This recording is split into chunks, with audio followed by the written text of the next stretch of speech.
Welcome into Sports Betting with Donnie, presented by RightWager.com.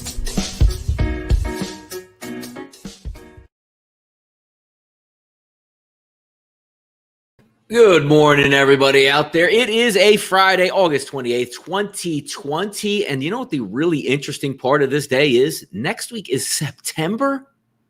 Next week is September. We haven't seen any football yet. FCS will start kicking in some, minor league type college football situations. But it's September next week. We haven't even seen any NFL whatsoever, and it's going to be September next week. Hard Knocks getting the lowest ratings it's ever had. Why? Because we don't see football on TV, and certainly Hard Knocks isn't football. Guys running around in shorts and a jersey and no helmet, boring as hell. And you pick two boring-ass teams, by the way, the Chargers and the Rams. Why didn't you go to Tampa Bay? You're not allowed to go to Tampa Bay. I don't know. But goodness gracious out here. But it's September. Think about that. Where did your summer go? Did you get to go anywhere? I'm dumbfounded by words. We're trying to pump out some NFL content on Sportsbook Review, and we have another one coming up today with a divisional preview, the AFC East. And yeah, it feels good to talk football, but you could talk football all you want, but if you don't see it on TV, is it really happening? We're really just going to tune in Thursday, September 10th for Kansas City and for Houston. And you're just going to get your first dose of football then, as opposed to like Austin P or whatever, whoever's playing in college football. Who even cares? Nobody even knows what's going on in college football, who's playing who. BYU scheduling games left and right. Army has a 12-game schedule. Who they're playing, I have no idea.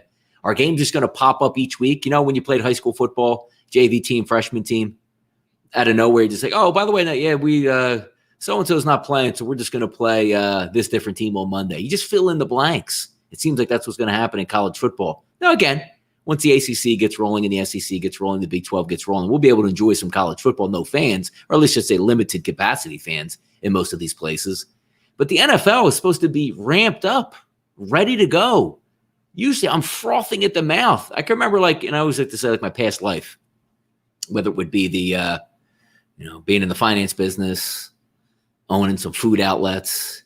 By July, mid-July, oh my goodness, they're going to training camp next week. I can't wait to get these reports. And it's almost like I don't even give a damn now. Who the hell cares? But anyway, it is what it is. And it's September and Major League Baseball trade deadline's coming up in a couple days. You head down the back stretch in September. You usually have a couple hundred games in. Teams have 30 games in. We'll see how the playoffs go through in Major League Baseball. We'll see if the NBA wants to play again or what their plan and what they're trying to do is. We'll see if Major League Baseball wants to play today, capping games yesterday, going over everything, and everything crumbles down the stretch. But did want to go over the Major League Baseball card today. So we usually spend a lot of our time talking about, hot topics and doing things like that. I finally want to have a changeover because it's getting me riled up and getting on my nerves and taking it away. What I really wanted to do is, go over sports, see where we can find angles, have some fun talking about things. But I get so worked up with these plans in the NBA, Major League Baseball. There's no central voice. They're boycotting their own sports, which is ridiculous at the start of it. No centralized discussion or plans. All you do is just say you want change across the board, but nobody has any plan for change. And then in a couple of days, you'll be back to playing basketball, baseball, and hockey again. It doesn't make any sense. I don't want to spend any extra time on doing that and wasting my time. So it looks like today, or at least we hope today, that we are going to get a little bit of Major League Baseball. So also going over a few things, I did want to use this show also to go over the card and use it as the early Major League Baseball card, not finalizing things, because again, our day processes. I figured I would start my day process with this show and have some fun and open it up and, maybe get some comments out there on who's looking at what today in Major League Baseball. Hello, James. How you doing? What's good, Ray? Everybody checking in here, do thank you for that. Hit the subscribe button if you can. It would duly appreciate on wherever you're watching, Facebook, Twitch, Periscope, RightWager.com, all the same. Having a great season already. Picked up a nice doubleheader win a couple nights ago. No baseball action last night. Was going to use my 7-game win streak on Sportsbook Review yesterday with the first 5 innings Tampa Bay Rays team total over 2.5, but that game was canceled at the last. I thought the game was going to sneak in, but about 10 minutes before the game, oh, no, we're not going to play today. So We'll see if the teams do that again today, or if they pull shenanigans like the New York Mets did yesterday and take the field and then don't play and then walk. Who even knows what they're even protesting anymore? I have no idea. But here's today and here's the now. And I like to start my day off. The first thing I usually do in the morning when I like to take a look at a card, and I'm going to bring up the stuff right now. Let's get it settled here. Keep myself on the screen so we can see what's popping there. And again, I don't look at doubleheaders. I don't care about doubleheaders. It doesn't matter to me any doubleheaders that happen. I throw them out. It doesn't fit my eye. I'm not going to take a team total the first 5 innings. I'm not going to take a game total over a team total over at 7 innings. It just doesn't fit my eye. It's not what I do best. And why change what works, right? I mean, absolutely drilling team totals in full games, first 5 innings of full games. We're going to keep with that same aspect and see how we can make some money doing that. But what I do like to do is check out the landscape of what's going on in Major League Baseball, specifically taking a look at some of these weather and weather conditions out there. That's what I like to do. So if we take a look now, and I already had these written down, this is the first thing I did, but I'm going to go over these games as if we're breaking it down. Like I know who's playing there. You can see up on the screen. I even have it highlighted there, the game between, and let me just switch up this so I can see it clear myself, with Robbie Erlin and Zach Wheeler in Philadelphia. We'll get to in just a few moments. But I do have it set, and let me just make sure I change this to getting them in order.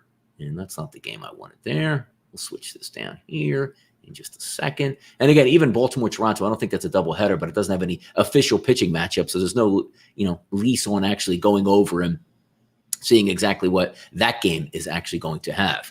But let's take a look here at the weather conditions in some of these cities. Really good hitting weather spots in a few places. But the problem is going to be here is the New York Mets and the New York Yankees. Both of those teams, obviously, they're going to play a doubleheader, so I throw it out. But if you are a player in the 7 innings, whatever, that might be able to fit your narrative and get after it because it's really good hitting conditions up there in Citi Field in Flushing, Queens. Also, another good spot on hitting conditions today is the Atlanta Braves and the Philadelphia Phillies. That's a positive hitting environment tonight. And also the Kansas City Royals traveling to the south side of Chicago with the Chicago White Sox. Those are really good hitting conditions as well. 2 spots that aren't going to be conducive to hitting because, again, I like to train my eyes overall on some of these team totals out here. And one of those spots is going to be the Cleveland Indians and the St. Louis Cardinals. Not optimal conditions to hit. And how about this one finally? All summer long, we've been seeing great hitting conditions in Colorado today for the San Diego Padres and the Colorado Rockies. Not optimal, like 70 some odd degrees, maybe some rain in the forecast. So we've been able to pump home if you were firing in on some of these team totals or game totals up there for the Colorado Rockies in that 90-degree weather. When that place really heats up, that's not going to be advantageous today whatsoever. Know what to do. Yeah, because Zamboni got glad to see the games coming back. They should. It's Jackie Robinson Day. If you want to honor Jackie Robinson, the best thing you can do is absolutely play. Real Ray Yurik says, can you believe the Mets made people go there to show for a game? It doesn't even make any sense. Like I couldn't understand what they were actually doing or what the symbolism they were trying to do was. Like, we're going to show up, then walk off. Have a centralized message, man. If you're going to do something like that, have a centralized message. What is the change that you're trying to enact here? Because just not playing games and depriving your own fan base, your own fans that support you, not playing games, that doesn't really make sense to me whatsoever. But it's the way they're choosing. No centralized message in any sport. We're going to take a couple days off, then just reappear and play games again. It doesn't get anything done.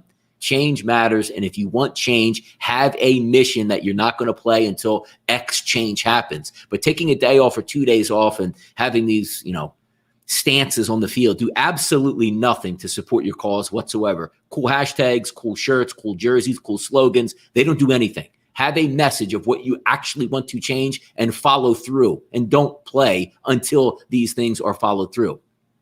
And if you're going to do it the opposite way, just get out there on the field and play because nobody really cares. Because obviously what you're doing and saying on the field has zero impact on day-to-day life. Unless you really want to make a change in sport, get out there and play. Said my piece.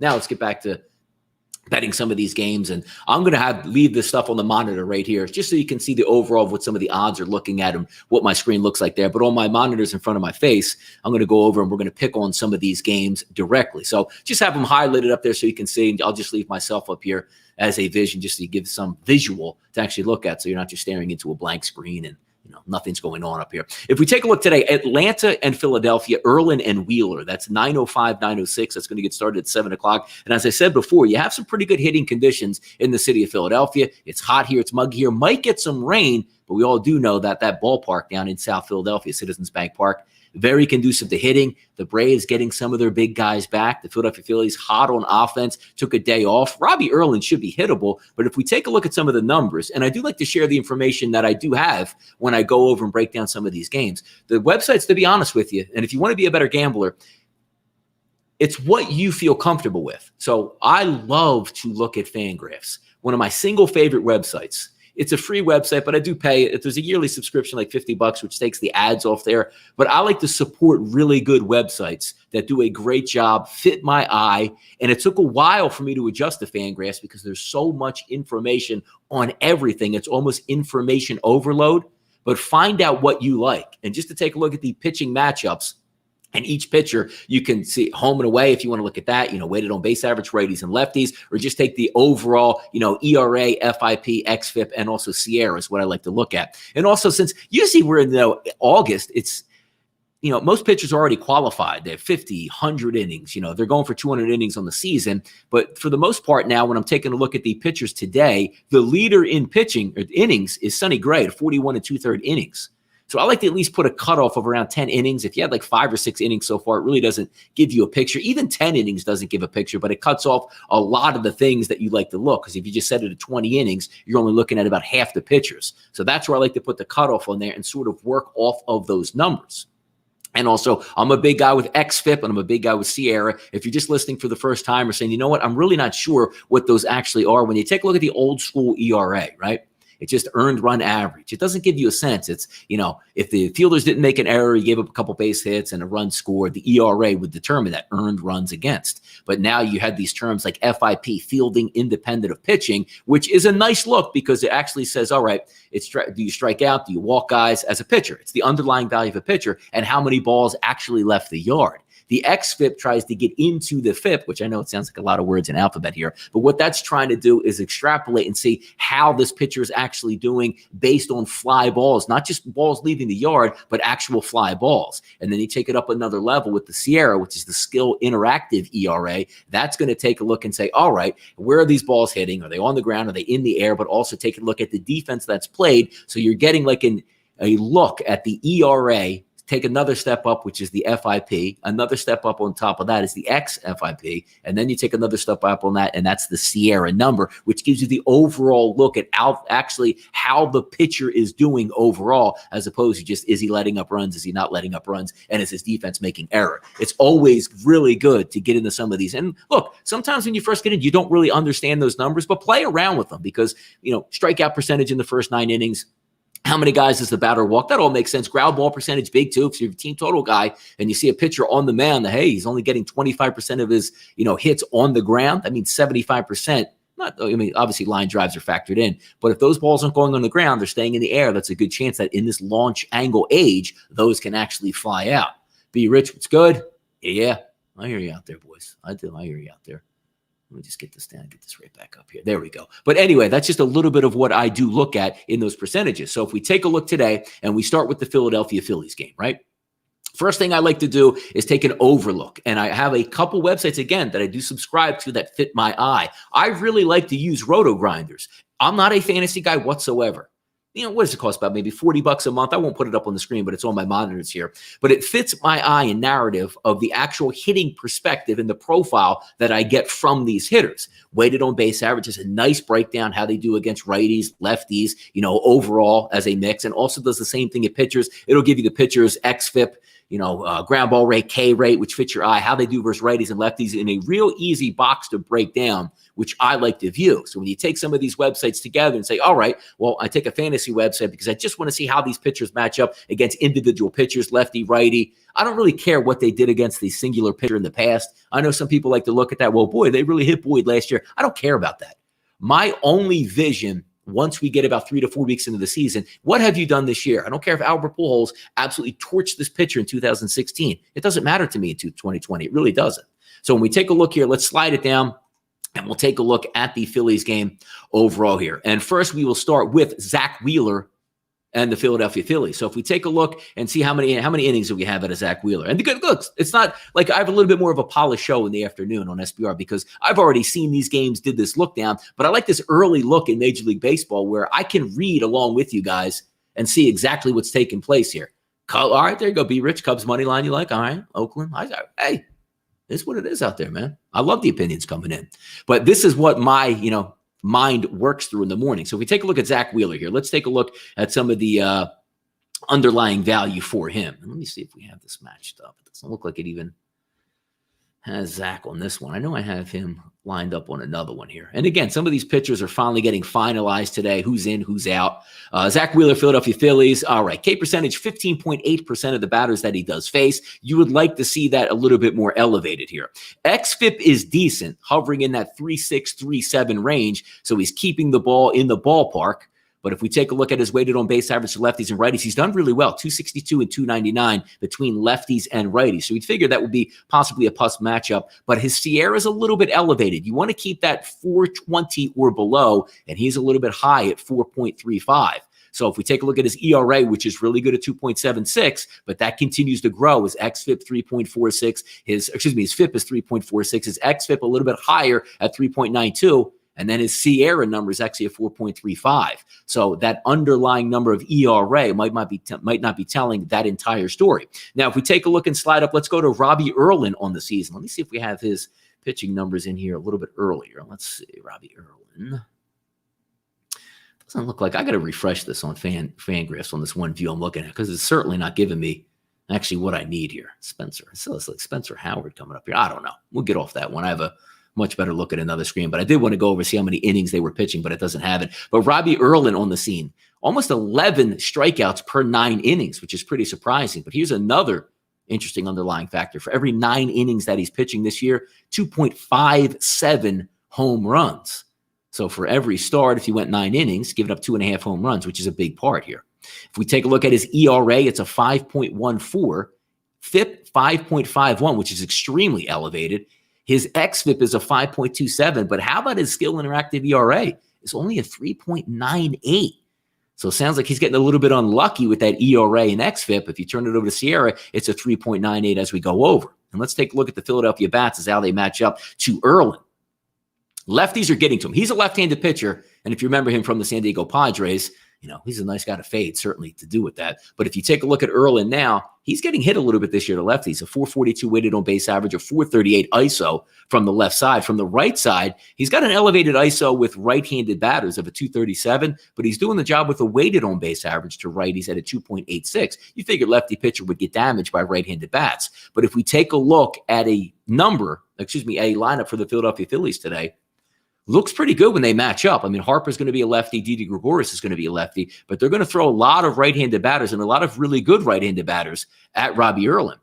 Andrew McCutchen finally coming alive, trying to raise that weighted on base average, but it's still extremely low, specifically against left-handed batters. He's faced 35 of them on the season. But if we take a look at Rhys Hoskins, done very well this year against lefties. Bryce Harper's done extremely well. Bryce Harper's a lefty, and has a 544 weighted on base average and a 458 ISO off left-handed pitchers. He's crushing them. JT Realmuto, 481. Gene Segura, 426.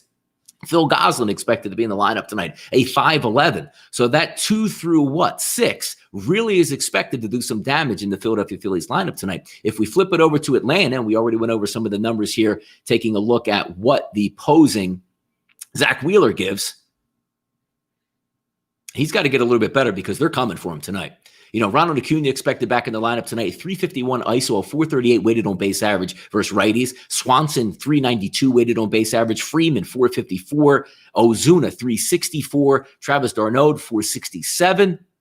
Nick Markakis, a 408. So 1 through 6 in that lineup, heavily weighted in here to do some damage, man.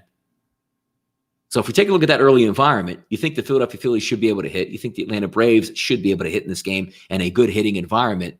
That's one of those games that you might want to circle and see if you can, keep moving on down the list. Let's keep going here. Take a look at some of these games. Don't have a decided pitcher yet for the Miami Marlins in this one, so we'll skip that. Let's take that one off the board. Let's take a look here. Hendricks and Maile. I don't think that is a doubleheader, so we'll click on that one.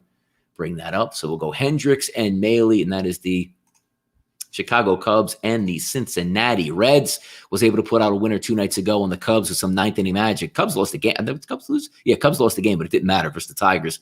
That's what the great part about having a team total is. You don't have to worry about winning the game. You don't have to isolate both pitchers. Take a look at one pitcher, one bullpen, and one lineup and try to get after it.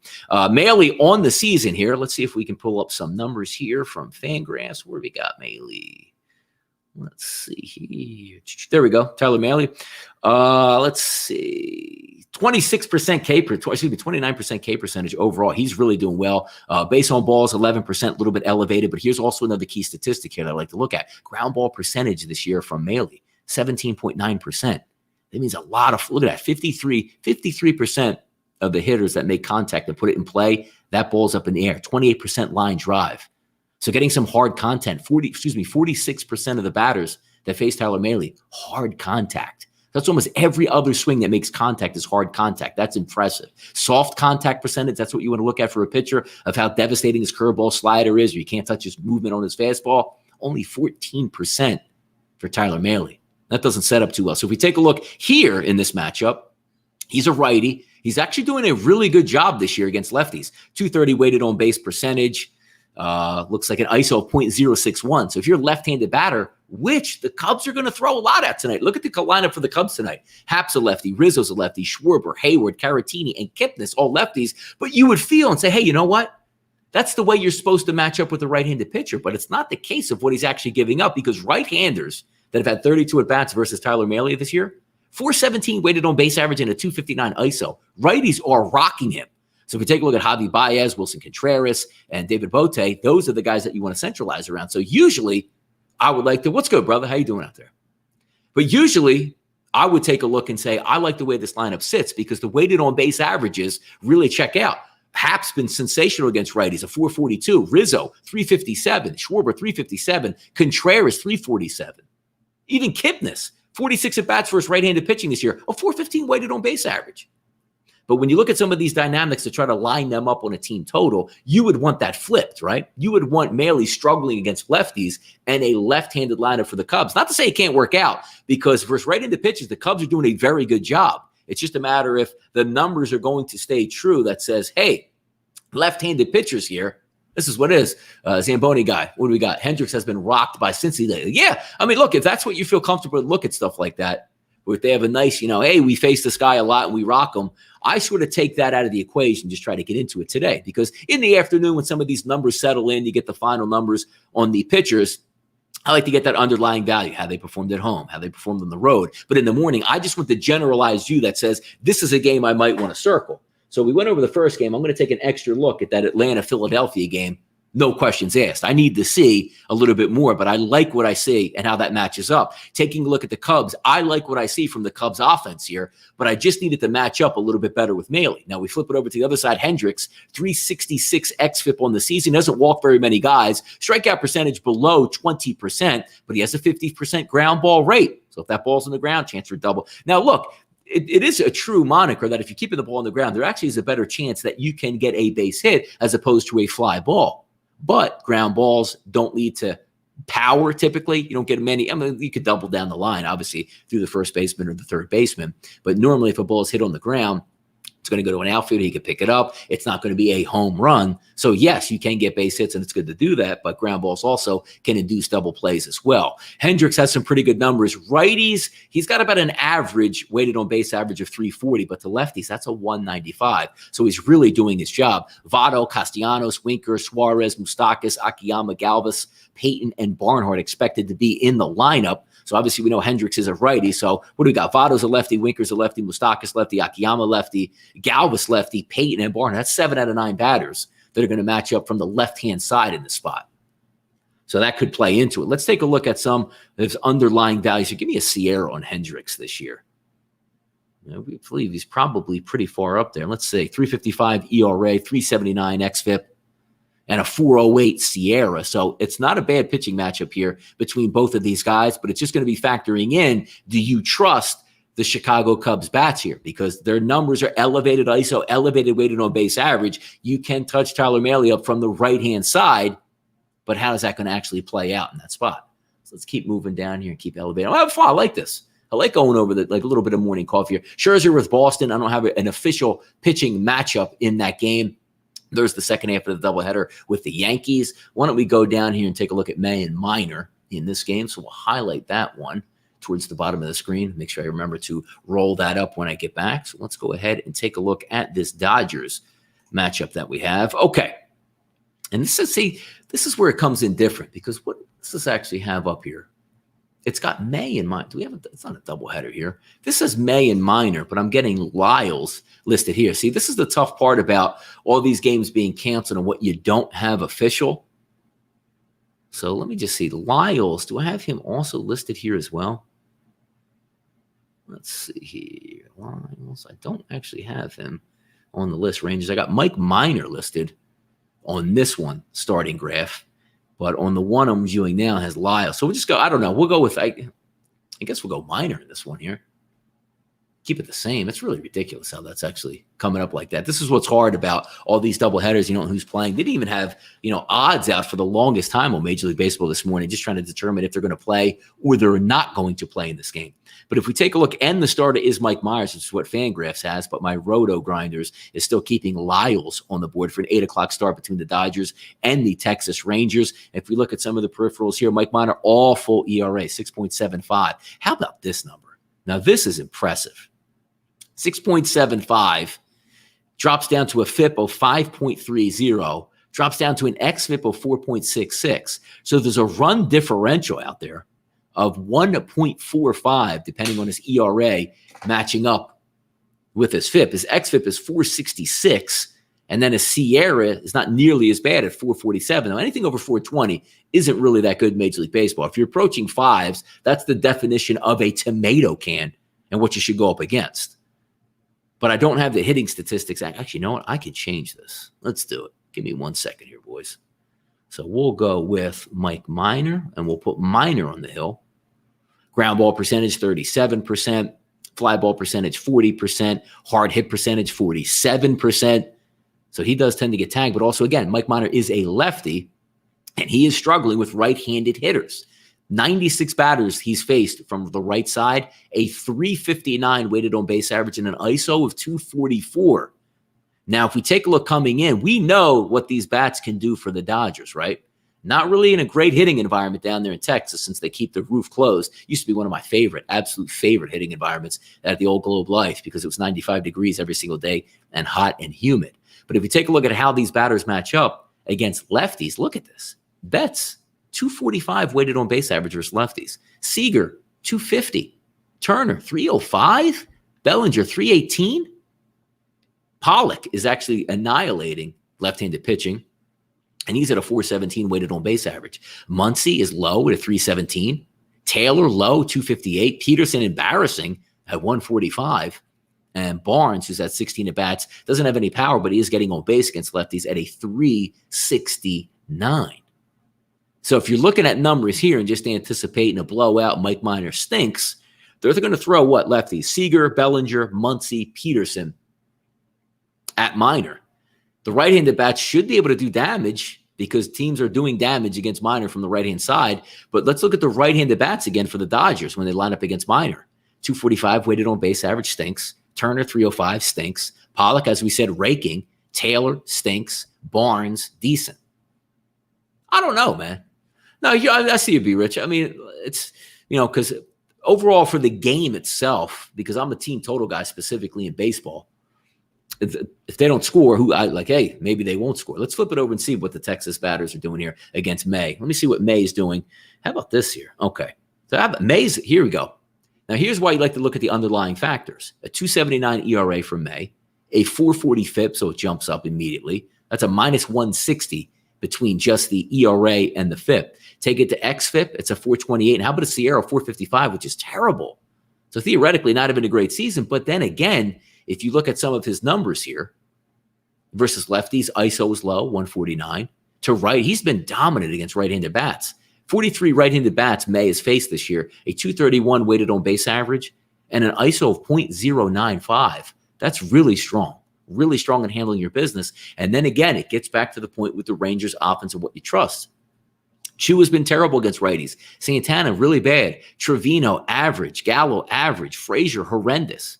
Solak, very good. Dietrich, very good. But then Kiner Falefa, 245, horrible weighted on base average. And so is Tavares. So even though you have a guy whose underlying numbers are saying, look, don't really believe in that 2.79 ERA, it's much higher, you still don't have a great hitting environment in Texas. And also with the Los Angeles Dodgers, that bullpen's still really good for the Dodgers coming in. Do you trust it? Sometimes I've been taking a flyer and saying, hey, you see these team totals at 1.5 for the first 5 innings, and all it really takes is one actual swing of the bat, as we like to say, to try to improve that. But that's another thing that we might want to look at here. Let's see if we have anything else here that's actually verified and slide this down without any doubleheaders. All right, we got a couple games to go over. Good. Let's get into this one. I'm taking a look here and saying, like, you know what, we might have some value with Kansas City and the Chicago White Sox, right? Take a look who we got as the pitching matchups here on the board. Hopefully Roto Grinders has this correct. I don't have to make any adjustments to it. All right, Duffy the lefty. Wow. That's just what I'm going to say right now, man. So I'm going to take this here because you already saw what we wrote before, right? We had positive hitting matchups with weather conditions. New York Mets, New York Yankees, Atlanta Braves, Philadelphia Phillies, Kansas City, and the Chicago White Sox. Now, these numbers are astronomical here. So let's take a look at Danny Duffy. Let's just see what Danny Duffy, first off, has been doing here on the season, how he matches up, because he's doing a pretty good job. 183 batting average against him, K percentage 28%. His ERA, respectable, 3.99, 3.73 FIP. 415 xFIP, which is a little bit elevated, but his Sierra number is really good at 379. That's a pretty good number. And that's in what? That's top 8 today, and some of these pitchers that are going to take the mound with at least, what is that, 10, at least 10 innings to go over. So his Sierra numbers match up. But let's get into the crux of it here. He's had good statistics this year. He's faced 92 batters. He's a lefty, keep in mind, Duffy. He's faced 92 batters from the right side. They're 290 weighted on base average, which the weighted on base average, he won around 325, which is the major league average. So he's doing a really good job against righties. ISO was a little high at 203. You'd like to see that down in that, what, like 150-ish range to try to keep it below like the average in Major League Baseball against lefties, who, again, Duffy is a lefty. 28 batters he's faced, a weighted on base average of 142, and an ISO of 0, not giving up any extra base hits. That's really, really good. I say, look, that's where my eyes are trending right now, B. Rich. I'm not going to lie to you. That's really where they're trending. But when you go up against Danny Duffy and say, hey, Donnie, he's still a top 8 pitcher today, and one of the pitchers listed here in Sierra, which is what I really like to look at. Take a look at these numbers for the Chicago White Sox and forget about the weighted on base average, how they're getting on base. Let's look at their power numbers here. Keep in mind, you would like to see these numbers at like 0.19. As an ISO, showing the power that they do against, righty or lefty pitching. Tim Anderson, 880. Yohan Moncada, 222. Yasmani Grandal, 250. Jose Abreu, 276. Eloy Jimenez, 310. Edwin Encarnacion, 350. How about Luis Robert, 160, which is just average. That's just average. And then it goes right back up. Mendick, 222. Adam Engel, 286. These guys are hitting rockets off lefties. So is this one where you just buck the trend out here and you take a look at it and say, hey, you know what? I really like this lineup. I'm just going to ride a hot hand because Danny Duffy hasn't been all that bad out here. He really hasn't. So let's take a look and see if we have any value on the opposite side. Since we have a good hitting environment, you want to try to match up and see exactly, what's going to take place here. Reynaldo Lopez, one of my favorite guys to, sort of fade over the years. And I'm going to take an individual look at what Lopez is doing because he doesn't have very many innings this year. But if you take a look at anything that he's done the past couple of years, he's usually a lightning rod to get lit up. So his game log here, according to Fangraphs, 2 starts this year.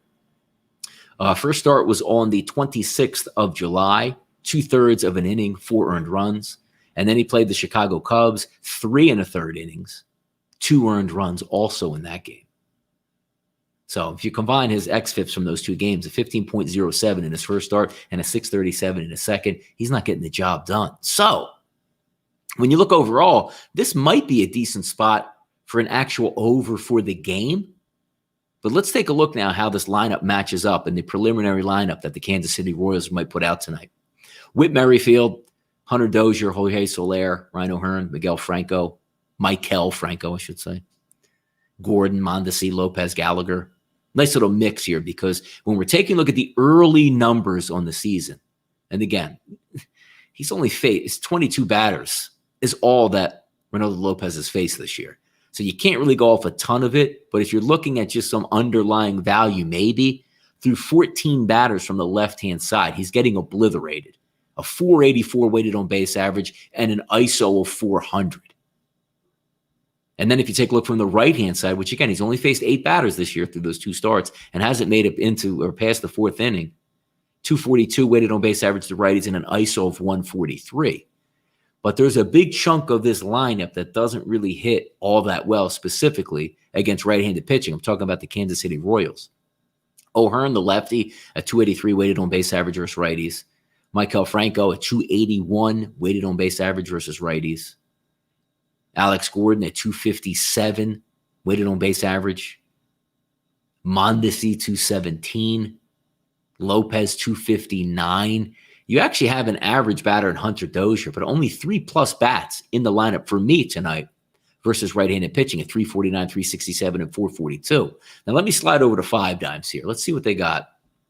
And just to take a look at maybe team totals on the both sides, because I'm going to anticipate that even though Duffy's numbers aren't that bad, you might be looking at those 5 type range numbers here. Yep, that's what you're getting.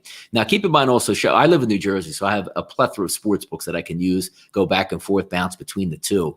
But I just like to use 5 dimes. It's easy to read. It's quick to bring up. But I am now a huge, huge fan of William Hill with the alternative lines that I can use for team totals, where you can get all the way down to like 2, all the way up to 10 if you want to play, if you want to get plus money. So any number I want, I have. So no longer do I have to stress about, oh my God, they flashed up a 5 at this juice. I might as well take it now because I don't know if I'm going to get it again. You can get any single line anywhere with William Hill if you have that active. William Hill's in Nevada, so you can certainly get it out there as well. But looking overall, let me see here. Royals at 4.5 is a team total, which is fair, and a 5.5 team total plus 115. So prevailing line there is probably 5, and you might be able to get a 4 by paying some juice with the Royals, which might be a decent look here. Now, also, if we take a look, you guys know I like to bet first 5 inning wagers as well. William Hill, who does the full game, I haven't been able to find it on their website for a whole week to see if you can actually take the first 5 innings team totals on these games. But 5 dimes available to everybody. You can certainly get in on that. Let's see what a first 5 inning wager is here. It's 2.5 both sides. You're going to pay a little bit of juice on the White Sox at minus 140 at 2.5. But I would say if you're a Royals backer, bullpen's not great for the White Sox, but you're really going up against a fade of Lopez, right? If you figure you can't get more than 2 runs off Lopez for the first 5 innings, how are you going to get possibly 3 for the win over the final innings, 6, 7, 8, and 9? So maybe a Royals look here, but I'm going to list both of these just to take a better look a little bit later. So we'll put Kansas City and Chicago White Sox down, but that's kind of an interesting play that I want to take a look at a little bit later. Let's keep on moving down here, set these odds, see what all the games that we have available. All right, why don't we take a look here? Pittsburgh and Milwaukee. What do we got here? A little weather concern. We have any weather concerns here? Hot and humid. I always like that. So, crosswind. How about this, right? Then it turns into rain late. So these are always tough ones also because you don't know if the rain's officially coming or not, but the wind sort of flips around, actually blowing dead out later in the game. But it is Miller. So hold on. I'm sorry. Miller Park. So it is retractable. Sometimes they do open it. But again, these, wind blowing through doesn't have a big advantage. It's really the advantage of the overall, heat and humidity. But again, if we're looking at rain, this game is still going to play regardless. But if you're talking about it hot and humid at 8 o'clock and there's a chance for rain later, they're probably going to have the roof closed altogether. And I don't think this is a doubleheader. No, it is not. Let's just see if we have any underlying value in this game here. Let's switch it up. Let me just bring this back here. We'll put that there and see what we have for Milwaukee here. But I tell you, doing shows on your own where you got to go, 30 minutes or more without any breaks, always got to wet the whistle multiple times, man. All right, so we got Kansas City Chicago White Sox just wrapped it up. Let's take a look to see if we can see where is this game matchup today? Pittsburgh and Milwaukee. Every time I look at it, it's the most disgusting lineup of all time. You guys watch Pittsburgh games? If you do, and you enjoy them, congratulations, because Pittsburgh used to be one of my favorite teams.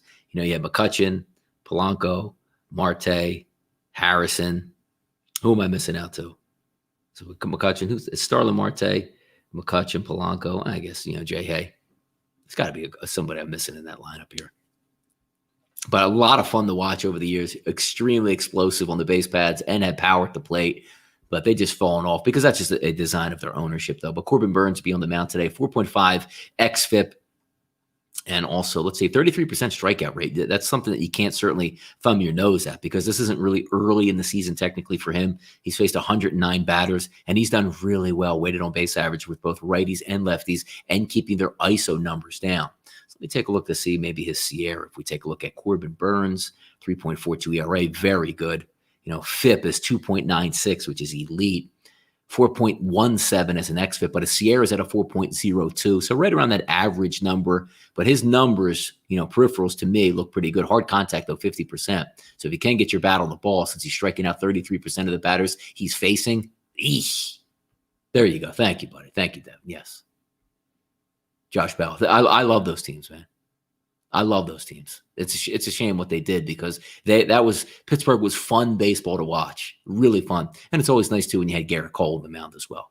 And now you don't have any of these guys that you can certainly lean on. They just continue to make horrendous trades after horrendous trades after horrendous trades. But it's what it is. Yeah, I don't even like to trade Pittsburgh cards. Yeah, it's bad. It's bad baseball over there. It really is. But looking at their lineup tonight, like if you're just trying to be, and let me see if we go to 5 dimes. Let's get a team total look here for the Pittsburgh Pirates. 3.5. 4 runs get you the win. Milwaukee Brewers 5.5 plus 115. So prevailing line probably around 5. And that's about over under 9. Heavy favorites, 200. When you look at this against Corbin, there's not even one guy with a weighted on base average in the line. Sometimes they really don't hit lefties that well. But most teams can hit righties because that's the prevailing arm. And you see that all the way through the minor leagues. But let me look at this. Prevailing lineup tonight, or presumptive line tonight. Gonzalez, 251 weighted on base average. That's horrendous. Weighted on base average, 240 for Frazier. Horrendous. Reynolds, 232. Horrendous. Bell, 236. Horrendous. Polanco, 272. Horrendous. Cole Tucker, 213. Horrendous. JT Riddle, 174. Extra horrendous. Osuna, 145. Even more horrendous. And then right at the average is Jacob Stallings at 322. Look at the strikeout rates that they have versus righties. Reynolds, 30%. Bell, 30%. Polanco, 40%. Tucker, 31%. Osuna, 30%. Stallings, 26%. Gonzalez leading on 21%. What the hell is going on here? The lineup is horrendous. Let's switch it over and go up against, and I guess I have Holland as the pitcher listed here. Is that what we have up on the screen? Let me flip it back. Yeah, Holland, the lefties on the screen. And now you're starting to see some of these things actually working out because looking overall and saying, you know what? A team total around 5 might make some sense. Holland is a lefty. When we take a look at his season totals, he's faced 87 batters from the right-hand side this year, folks. Weighted on base average to those righties, a 409. ISO number 329. So we're going to start the day and write down, as much as it pains us to see, Milwaukee as a possible look on team totals because we have some positive bats here. Again, Holland doing a very good job versus left-handed bats. Tonight in the lineup, anticipated lineup, Christian Yelich a lefty, Omar Narvaez a lefty. The rest of that lineup all the way through is all right-handed batters. You also have some plus batters in that lineup. Even say what you want to say about, Yelich's struggles on the season. If we take a look at Holland, who's done very well versus lefties, you might have a nice counterbalance here with Christian Yelich. ISO 375, weighted on base average of 419 with lefties. That's 237 at bats too. It's not like 5 at bats to start the season. That's a really good number. So if we have positive batters that are elevated, these are extremely elevated guys against left-handers this year. Yelich has been fantastic. Hira's been really good. Jorko's been fantastic. Garcia, fantastic. Urias, fantastic. A couple other guys. Still Ryan Braun is expected to lead off tonight. He hasn't done that well. 287. but a high walk percentage of 15% versus lefties. So maybe he can get on base, and then you have 4 straight guys that should be able to hammer. Yelich, Hira, Jurko, and Garcia should be able to hammer. Smoke's having a terrible year here, but he'll line up against the right-hand side against Holland. Urias has a 396 weighted on base average, as we said. Narvaez just averaged at 331, so he'll be fine. And the guy just below averages RC at 301. So this looks like maybe a viable option that we have. So we'll write that one down also. Let's keep going here. A couple minutes. We're 45 minutes into the show. But I had a good time going over some of these. Let's just pick one more game out here. Where are we going to go? Let's go Oakland. Oakland's usually a fun team to look at. Let's take a look there. Bassett and McCullers on the mound. So let's flip that through here. All right. See what we got. Bassett and McCullers. Set this down. Oakland and Houston, 9. Is it a 9? 9-10 start. And that's going to be in Houston. Probably, the Storms are all pulled through there, but they usually don't open up the roof. The one interesting thing that'll stick out right away is how the lineup has done, being the Houston Astros versus right-handed pitching. Bad. Really bad. The only guy with an elevated ISO number in that lineup is Kyle Tucker, the lefty. Weighted on base average, every single one is below the major league minimum, average. Every single guy on the team is below average. So even though how Bassett's going to do, let's take a look at some of his numbers here. He's usually pretty far down on the list. Bassett, 297 ERA, which you say, hey, man, he's pitching really good this year. But the underlying value says it's not. 367 as a FIP, XFIP 463, a Sierra 454. That's not very good at all. Now, maybe you said this lineup's going to come around for the Houston Astros, but the numbers right now don't do it. And sometimes I don't like to jump the gun and be, hey, eventually going to start to hit and then be upset that they only got 3 runs in the game and weren't able to capitalize. But when we take a look at Lance McCullers, he hasn't had a very good season either. Lance McCullers Jr., 574 ERA. His FIP is a little bit better at a 443. XFIP even better at 437, but his Sierra is still high at 440. Again, anything over 420, you're really heading in the wrong direction here. So when you take a look overall, what he does well, ground ball percentage, 60%. The ball's on the ground, it can't leave the ballpark. Fly ball percent, only 21. Only 20% of the batters that make contact in play are actually in the air. Hard contact percentage, though, is around 50-50. And also when you take a look at his lefty-righty splits, they're atrocious, man. 409 to lefties, righties a 393. Disgraceful. So when you see who's going to be able to do some damage and elevated, you have 1, 2, 3, 4 guys elevated in ISO out of 9. That's not great for the Oakland Athletics. Simeon, Grossman, Chapman, Canha, Piscotty, Olsen, Laureano, Kemp, and Heim are expected to be in the lineup. Not a lot of damage done weighted on base average either. Grossman, again, elevated on both ISO and also weighted on base average. Piscotty, elevated on ISO and weighted on base average. And they have Heim, who's only had 3 at-bats against righties. He's got a 520 weighted on base average, but nothing with power. So a few elevated guys, but you're trying to bank on saying, like, all right, it's a hitter's ballpark. These guys should be able to get hot. But you also have a really good bullpen from the Houston Astros out here. So those couple games that we went over, and it's good because I have about an hour and a half, grab some lunch, as I always say, and, hit the SBR show and try to get it a little bit in deeper depth. And then once we get to the afternoon, we'll be able to make a better assessment here outside the doubleheaders. But I'm looking at right now, just those couple games that we went over. Atlanta and Philadelphia, that game is circled. Chicago White Sox, Kansas City Royals is circled. And also the Milwaukee Brewers. So I'm really liking that Milwaukee one. So I'm going to do some digging in and some research as the afternoon goes on in that way. Let's see if we have any comments. Well, all the comments are hit there. But that's what I like to do now. We're going to turn this show, social commentary and putting those hot topics, really just getting angry on me. I just want to have a more central-based show here talking about sports gambling. I'll maybe throw in a hot topic from time to time.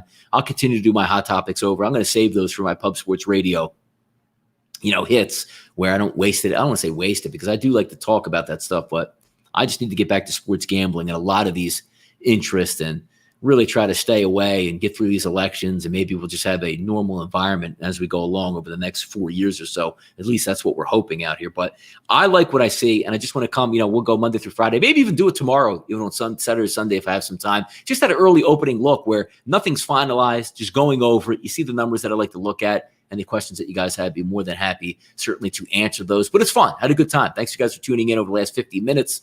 And we'll keep it moving here on Sports Betting with Donnie, presented by rightwager.com. Hopefully on Right Wager. And there's a lot of games out there. We will be in action tonight. We'll be able to kick some ass and take some team totals and cash in. Join me at 1:30, both myself and Jason Radowitz on sportsbookreview.com. We'll break down the entire card, half hour. Just give us that. That's all we need. Best bets, bankers. We gave them yesterday. Nobody played, so couldn't really win any money. But hey, look at the bright side. We couldn't lose any money either. Thanks for tuning into the show. I'll be back maybe tomorrow on Saturday. I might pop in here on a morning show, set up that baseball card, but certainly back on Monday, 11 a.m. Eastern time. Thanks for tuning in. Sports Betting with Donnie, presented by rightwager.com.